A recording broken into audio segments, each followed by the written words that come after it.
নির্বাচনের আগেই আওয়ামী লীগ প্রশ্নের সমাধান আসেন। আওয়ামী লীগের নিবন্ধন বাতিল করা ছাড়া বাংলাদেশে কোনো সুষ্ঠু নির্বাচন হওয়া সম্ভব না।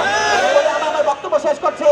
নির্বাচনের আগে আওয়ামী লীগের বিচার, শেখ হাসিনার বিচার, এগুলোর প্রশ্নে আমরা এবং সংস্কার প্রশ্নে আমরা সকল পক্ষকে আন্তরিক দেখতে চাই। যদি আপনারা এগুলো দেখতে চান, অবশ্যই আমরা নির্বাচনের পক্ষে খুব ইতিবাচক আছে এবং আমরা থাকবো। 5 আগস্টের যে ভিকটিম তাদের বিচার অবশ্যই হতে হবে। তারপরেই আমরা একটি ডেমোক্রেটিক ট্রানজিশনের জন্য একটি অংশগ্রহণমূলক অবাধ সুষ্ঠু নির্বাচনের দিকে এগিয়ে যাব। এর আগে নির্বাচনের জন্য এই দেশের মানুষ প্রস্তুত নয়। এই দেশের মানুষ সংস্কার চায়, বিচার চায় এবং নির্বাচনে চায়। 15 বছরে গোল দিতে পারেন নাই, এখন আর গোল দেওয়ার চেষ্টা করেন না। জনগণ কিন্তু খুব শক্ত ডিফেন্স তৈরি করেছে কারচুপির বিরুদ্ধে, ফ্যাসিবাদের বিরুদ্ধে, দুর্নীতির বিরুদ্ধে, লুটপাটের বিরুদ্ধে, মাদকের বিরুদ্ধে, সন্ত্রাসের বিরুদ্ধে। সুতরাং যারাই সন্ত্রাস করতে চাইবেন, যারাই মাদক কারবারি করতে চাইবেন, যারাই এলাকায় এলাকায় চাঁদাবাজি করতে চাইবেন, ঢাকায় সুশীল হয়ে বিভিন্ন সভা সেমিনারে আপনারা মাঠ গরম করবেন, আর আপনাদের কর্মীরা ওই নরসিংদীতে, ওই ঝালকাঠিতে, ওই শরীয়তপুরে লুটপাট করে সমস্ত কিছু ছাপড়া বানায় দিবে। এই জিনিস আর হতে যাচ্ছে না। জনগণ সচেতন হয়েছে। আপনাদের পিএসরা যে রাজনীতি করতেছে, এলাকার মধ্যে যেইভাবে লুটপাট করতেছে, এই লুটপাট কিন্তু আর করতে দেওয়া হবে না। আওয়ামী লীগ আগামী অতি দ্রুত ইন্টারিম সরকারকে বলতে চাই, কুয়েটের ভিসিকে সরান। ভিসির সরানোর সকল এখতিয়ার আপনাদের আছে। আপনাদের ওই যে রাষ্ট্রপতিকে বসায় রাখছেন, তাকে দিয়ে ভিসিকে এই মুহূর্তে কোন রকম কারণ দর্শানোর নোটিশ বাদে ভিসিকে এখান থেকে সরান। আদারওয়াইজ কিন্তু কুয়েট মুখে আমরা লং মার্চ করতে বাধ্য হব।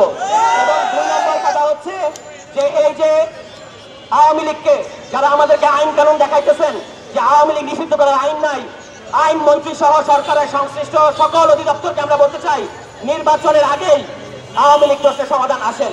আওয়ামী লীগের নিবন্ধন বাতিল করা ছাড়া বাংলাদেশে কোনো সুষ্ঠু নির্বাচন হওয়া সম্ভব না। আমি আমার বক্তব্য শেষ করছি। নির্বাচনের আগে আওয়ামী লীগের বিচার, শেখ হাসিনার বিচার, এগুলোর প্রশ্নে আমরা এবং সংস্কার প্রশ্নে আমরা সকল পক্ষকে আন্তরিক দেখতে চাই। যদি আপনারা এগুলো দেখতে চান, অবশ্যই আমরা নির্বাচনের পক্ষে খুব ইতিবাচক আছে এবং আমরা থাকবো। কিন্তু বিচার এবং সংস্কার প্রশ্নে কোনো রকম সাহায্য হবে না। সবাইকে ধন্যবাদ। কোনো সংস্কার না হয়, বিচার বিভাগ সংস্কার না হয়, তাহলে আমরা আবারও সেই মাসাল এবং মানির রাজনীতি দেখব, সেই মাসাল এবং মানির নির্বাচন দেখব।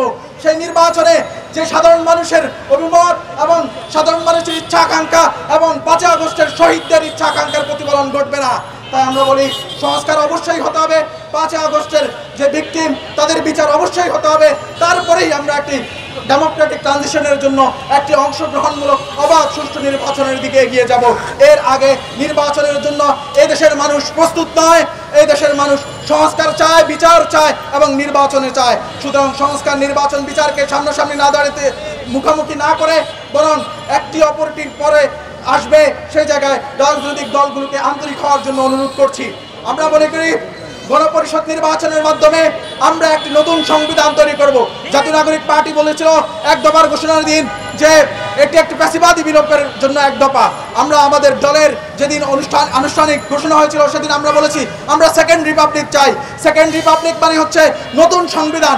সেই নতুন সংবিধান প্রণয়নের জন্য আমরা যে একটি আইনগত কাঠামো তৈরি করব, সেটার জন্য আমরা মনে করি গণপরিষদ নির্বাচনের মাধ্যমে, জাতীয় সংসদ এবং গণপরিষদের নির্বাচনের মাধ্যমে একসাথে হয়ে সেটাকে গণপরিষদের স্ট্যাটাস দিয়ে আমাদেরকে নতুন করে সংবিধান প্রণয়ন করতে হবে। কেননা এই সংবিধানকে অক্ষুণ্ণ রেখে, অক্ষত রেখে, অপরিবর্তিত রেখে আমরা মনে করি কোনোভাবেই বাংলাদেশে একটি সুন্দর, সুষ্ঠু, অবাধ এবং পার্টিসিপেটরি ইলেকশন হওয়া সম্ভব নয়।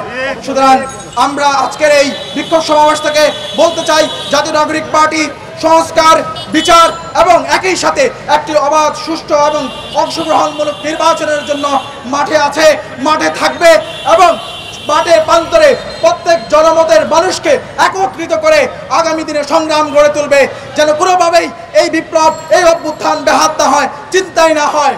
আমরা তাই দেশের সমস্ত মানুষকে, সমস্ত শ্রেণী পেশার মানুষকে আহ্বান জানাবো, জাতীয় নাগরিক পার্টির সাথে আপনারা থাকুন। জাতীয় নাগরিক পার্টি আরো সুন্দর কর্মসূচি নিয়ে, জনগণের কর্মসূচি নিয়ে আপনাদের কাছে উপস্থিত তৃণমূল পর্যন্ত যাবে।